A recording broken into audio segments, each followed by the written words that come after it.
a homologação da sentença estrangeira e da carta rogatória, né? Hoje, toda sentença estrangeira deve ser homologada no STJ, né? A pergunta é, há necessidade disso? Os números dizem que não. Não haveria necessidade, a não ser mediante a provocação sob suspeita de alguém, né? Essa foi uma consulta que mandei para o ministro César Asfor, né, que foi presidente do STJ, e estou esperando ele me responder se nós poderemos dispensar ou não essa homologação, porque a nossa Constituição define apenas a competência do STJ, mas não fala da exigibilidade dela, né? Há uma demanda pela supressão dos artigos que tratam do nascituro. O nascituro, lá em 1973, dependia de prova para resguardar os seus direitos com relação a testamento e herança. Hoje, simples testes laboratoriais resolvem isso. Então, para que tratar desse assunto num código do século XXI? Né? O Poder Judiciário já reconhece a personalidade jurídica do nascituro. Então, há uma demanda do Brasil pela supressão desses artigos. Um grande problema, aí é para vocês mais iniciados, é a questão da eficácia da apelação. Esse é um drama. Olha, toda reunião tem um deputado, tem 2 deputados ou 3 que batem pé com relação a esse assunto. E a gente ouve no mundo jurídico uma coisa, outra e outra, né? O novo CPC, ele traz a eficácia imediata da apelação. É para cumprir o que foi determinado. Como é hoje? Hoje sobe apenas no efeito devolutivo. Não há eficácia, depende da decisão do segundo grau. Então, os que se apegam à tradição dizem, olha, tem que manter desse jeito, porque a segunda opinião consagra, né, o duplo grau de jurisdição. Então você tem que esperar a decisão do segundo grau. Isso é uma garantia constitucional da dupla análise. Já aqueles que querem acelerar, eles dizem, não, cumpre logo, né? E aí a gente tem que ver como faz. Eu estou analisando um meio termo, né? A possibilidade de subir sem a eficácia, né? E dar um tempo ao relator, e aí o Rio de Janeiro cumpre, São Paulo não cumpre, São Paulo leva um ano, né? Mas a gente vai ter que colocar um prazo para que o relator diga em que efeito ele recebe. Se é apenas no efeito devolutivo, ou seja, se mantém suspensa a eficácia, ou se ele reconhece a eficácia, ele dá logo eficácia à decisão. Então o relator poderá antecipar essa decisão, porque tem casos em que o bem desaparece, né? Então é uma questão que eu peço a ajuda de vocês, com a experiência que vocês têm, com a vivência que vocês têm. A questão da penhora. Há um artigo que veio da versão do Senado que dispensa a intimação. E um professor de Minas Gerais disse assim, Sérgio, precisa ter cuidado com o homônimo. Imagina um outro Sérgio Carneiro, o cara ir lá e executar uma coisa sua que é problema do outro, enfim. É preciso que ele ouça, até para você dizer, isso aqui não é meu, isso aqui não me pertence, né? Então, tem um professor que chamou a atenção dessa dispensa da intimação no caso da penhora. Eu concluo essa palestra dizendo a vocês o seguinte, muito, mas muito obrigado mesmo por terem me convidado para vir a tão importante faculdade. Calma, que eu não acabei, não aplauda ainda não, calma, a palestra não acabou ainda. Eu quero agradecer de coração. Olha, eu cheguei ali atrás da cortina, fotografei vocês. Vai pro Twitter e pro Facebook. Vocês vão pro Twitter e pro Facebook. Quando eu entrei, antes de cantar o hino nacional, eu aproveitei antes de botar a mão, eu tirei outra foto de vocês, melhorzinha, né? Porque vocês merecem ir pro Facebook e pro Twitter. Eu tinha 200 e poucos seguidores no Twitter. Quando eu fui anunciado relator do CPC, meus seguidores foram para 1.500.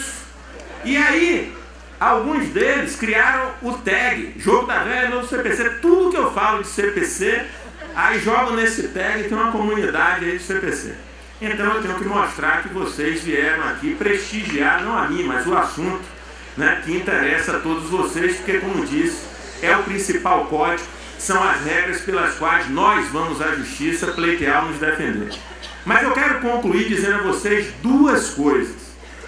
O novo CPC não será o remédio para todos os males que afligem a justiça brasileira.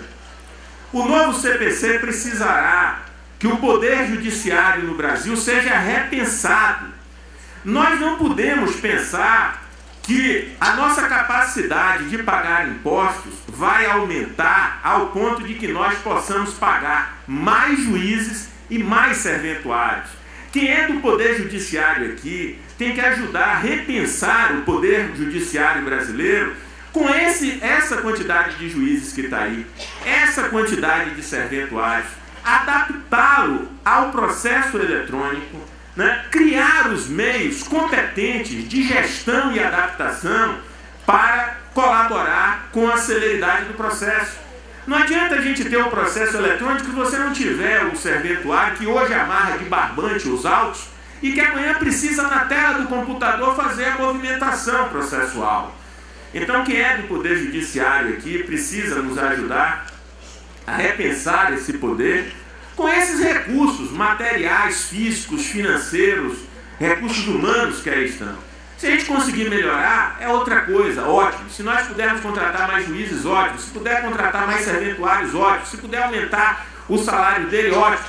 Mas não dá para esperar essas soluções. É preciso que cada um se doe como brasileiro, como brasileira, para servir a este país e atender essas expectativas da prestação jurisdicional numa duração razoável, que é a promessa constitucional. E por fim, dizer a vocês, porque aí diz respeito diretamente a vocês e aos senhores e à senhora, de que as faculdades de direito do Brasil precisam ter cursos de arbitragem, de mediação e de conciliação.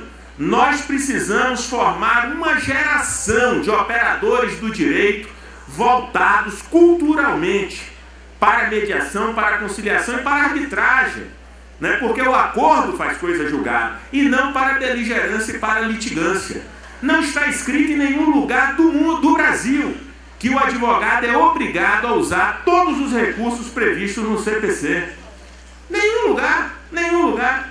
Mas nós, quando temos o mau direito ao nosso lado, nós ficamos recorrendo. É uma questão cultural.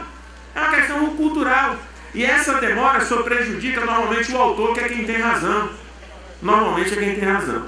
Então vocês, enquanto entidades estudantis, devem lutar para a inclusão no currículo. Vossas senhorias, educadores, devem se antecipar. Eu soube aqui hoje que a USP já tem um curso optativo de arbitragem e no próximo semestre vai abrir um curso optativo de mediação e conciliação.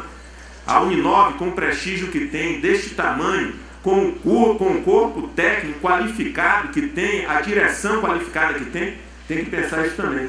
Nós precisamos oferecer a uma nova geração de operadores do direito a cultura da conciliação, da mediação e da arbitragem. Porque senão não há código de processo civil que dê jeito, não há poder judiciário que dê jeito. Então é uma conjunção de coisas, cada um de nós fazendo a nossa parte para servir melhor ao nosso país e podermos passar por essa vida fazendo a diferença e não sendo mais um e reproduzindo esses comportamentos que levaram a essa situação de estrangulamento a que nós chegamos. Muito obrigado mesmo de coração e uma boa noite a vocês.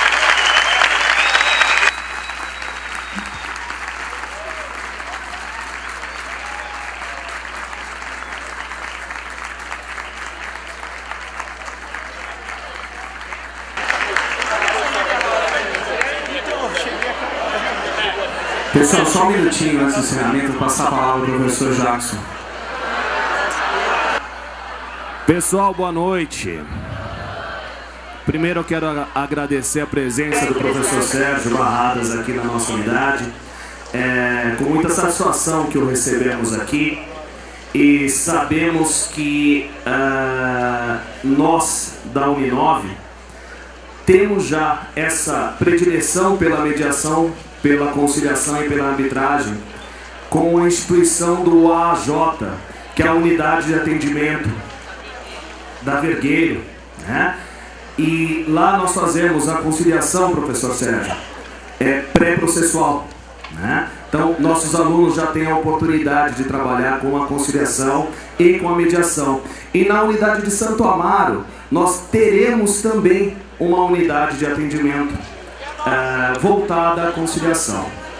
Aos meus alunos aqui do Memorial, eu quero primeiro agradecê-los pela presença maciça a esse evento no dia de hoje. Muito obrigado.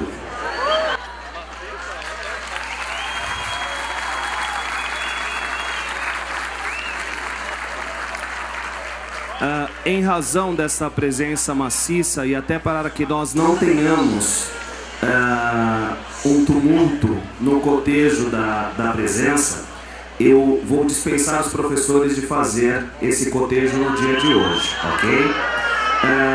Uma outra situação. O relatório que nós pedimos sobre a palestra do dia de hoje, eu peço atenção, senhores.